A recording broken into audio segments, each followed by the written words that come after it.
Bon, là, on a du lourd du côté de chez Ripple Labs. La société prépare un projet énorme, lever au moins 1 milliard de dollars pour créer un nouveau fonds de trésorerie en actifs numériques qu'ils appellent le Digital Asset Treasury ou DAT. Alors, leur objectif, c'est renforcer leurs réserves en XRP et surtout asseoir encore plus leur position dans l'écosystème du token. D'après Bloomberg, cette levée de fonds va passer par une société créée juste pour ça et Ripple y injectera une partie de ses propres XRP. Et si tout se passe comme prévu, ce fonds deviendrait l'un des plus gros véhicules d'investissement dédié à l'accumulation de tokens XRP. En clair, Ripple veut muscler son jeu et miser à fond sur son propre token. Il faut dire que les Digital Asset Treasuries, tu sais, ce sont ces fameuses treasuries en actifs numériques, sont en train de devenir une vraie tendance. De plus en plus d'entreprises publiques diversifient leurs réserves, non plus seulement en cash ou en obligations, mais aussi en crypto. Aujourd'hui, plus de 200 entités détiennent ensemble plus de 464 milliards de dollars en actifs numériques. C'est juste ouf.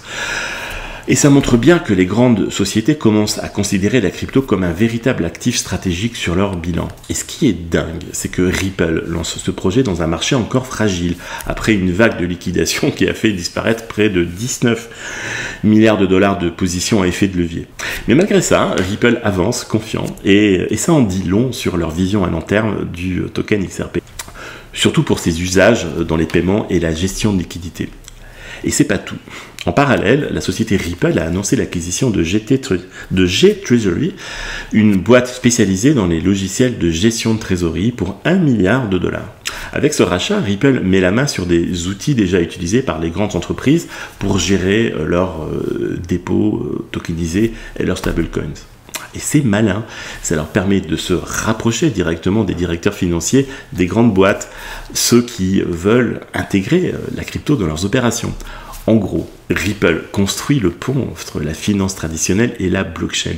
Alors, petit rappel, en juillet, Ripple détenait environ 4,74 milliards d'XRP dans ses portefeuilles, soit autour de 11 milliards de dollars au prix actuel, et encore 35,9 milliards de coins sont bloqués dans un escrow. C'est un genre de coffre-fort numérique qui se libère petit à petit chaque mois.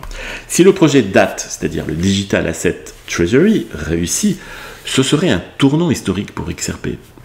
Jusqu'ici, le Bitcoin dominait et continue à dominer largement les trésoreries d'entreprise, mais Ripple pourrait bien changer la donne. D'ailleurs, au Japon, SBI Holding utilise déjà le XRP dans sa propre trésorerie pour les paiements internationaux. Quelques autres sociétés s'y sont essayées, mais à une échelle bien plus petite. Rien de comparable à ce que Ripple prépare aujourd'hui.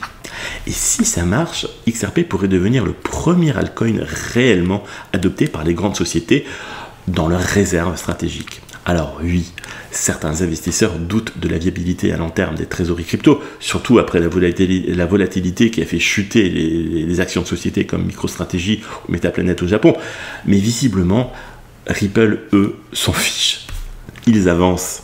Ils avancent déterminés à faire du XRP une référence mondiale pour la trésorerie d'entreprise. Et franchement, si ce plan se concrétise, la société Ripple pourrait devenir le plus gros détenteur institutionnel d'XRP et redéfinir complètement la manière dont les entreprises perçoivent les actifs numériques dans leur stratégie financière. Bon, toi, qu'est-ce que tu en penses? Est-ce que tu penses que Ripple peut vraiment imposer XRP comme un actif de trésorerie à l'échelle mondiale? Dis-moi ce que tu penses de tout ça dans les commentaires.